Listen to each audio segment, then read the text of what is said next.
पूर्वी आपल्याकडे एक जुनी छान प्रथा होती, ती म्हणजे कोणी बाहेरून थकून भागून आलं की त्याला गूळ आणि पाणी द्यायचं.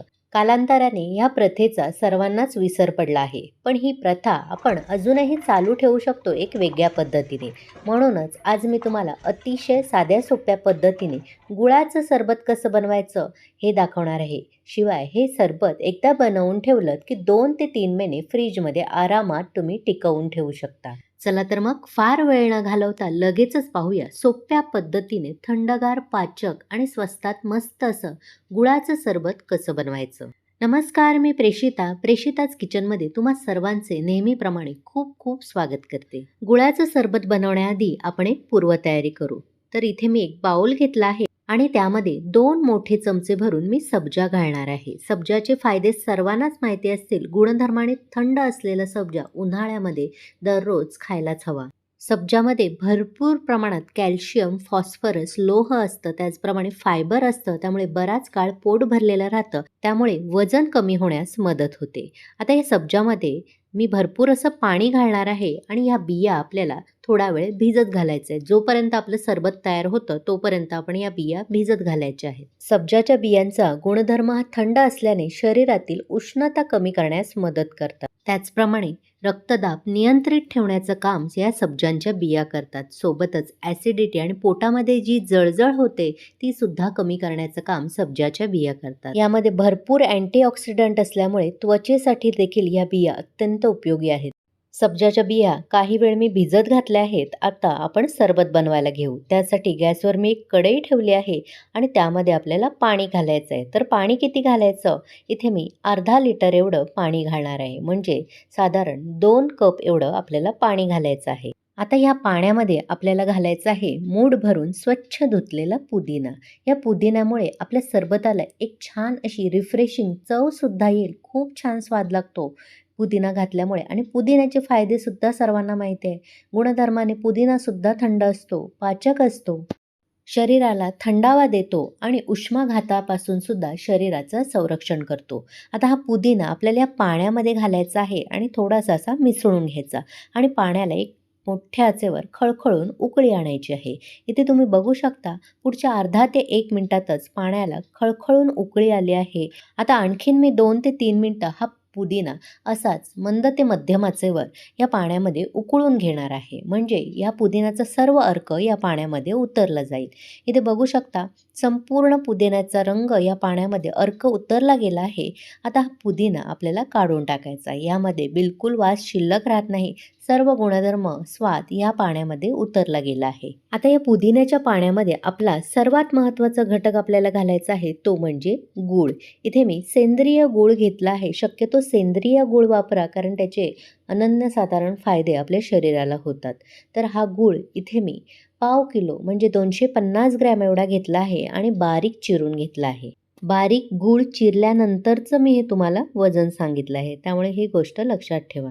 आणि ज्या कपाने आपण पाणी मोजून घेतलेलं 2 कप, त्याच कपाने आपल्याला घट्ट दाब भरून 1 कप एवढा गूळ घ्यायचा आहे. आता गॅसची आच मोठी करायची आणि ह्या पाण्यामध्ये आपल्याला हा गूळ संपूर्ण असा विरघळवून घ्यायचा आहे. फार वेळ लागत नाही. गूळ बारीक चिरल्यामुळे लगेचच तो विरघळला जातो आणि गॅसची मोठी आच असल्यामुळे सुद्धा पुढच्या 1 ते 2 मिनिटात गूळ विरघळला जातो. गूळ जरी गुणधर्माने उष्ण असला तरी गूळ आणि पाणी एकत्रित प्यायल्यामुळे शरीराचं तापमान नियंत्रित राहतं आणि शरीर थंड ठेवण्यास मदत होते.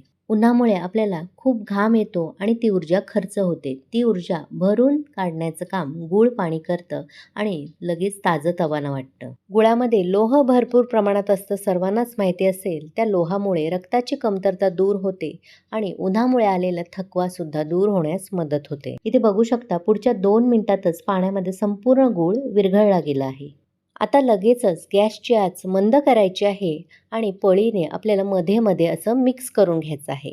जोपर्यंत या गुळ आणि पाण्याचा चिकट असा पाक तयार होत नाही, जसं आपण गुलाबजामसाठी चिकट पाक करतो त्या पद्धतीने आपल्याला पाक तयार करून घ्यायचा आहे. फार घट्ट नाही किंवा फार पाण्यासारखं ठेवायचं नाही. साधारण 4 ते 5 मिनिटं फक्त लागतात. मध्ये मध्ये असं मिक्स करून घ्यायचं आणि हा असा चिकट पाक तयार करून घ्यायचा. तुम्ही इथे बघू शकता कसा दाटसर आणि चिकट पाक तयार झाला आहे. थोडंसं मिश्रण असं पळीवर घ्यायचं, हलकंसं थंड करून घ्यायचं, लगेचच हात लावायचा नाही, नाहीतर हात भाजू शकतो.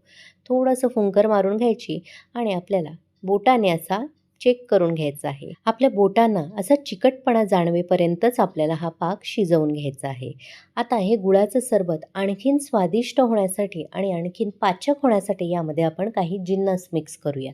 गॅसची आच आपल्याला आता इथे मंदच ठेवायची आहे. तर यामध्ये अर्धा चमचा भरून मी भाजलेल्या जिऱ्याची पूड घालणार आहे. सोबतच अर्धा चमचा भरूनच आमचूर पावडर घालायची आहे. यामुळे स्वाद खूप छान येतो आणि अर्धा चमचा भरूनच इथे मी काळी मिरीची भरड करून घेतली आहे खलबत्त्यामध्ये, ती घालणार आहे.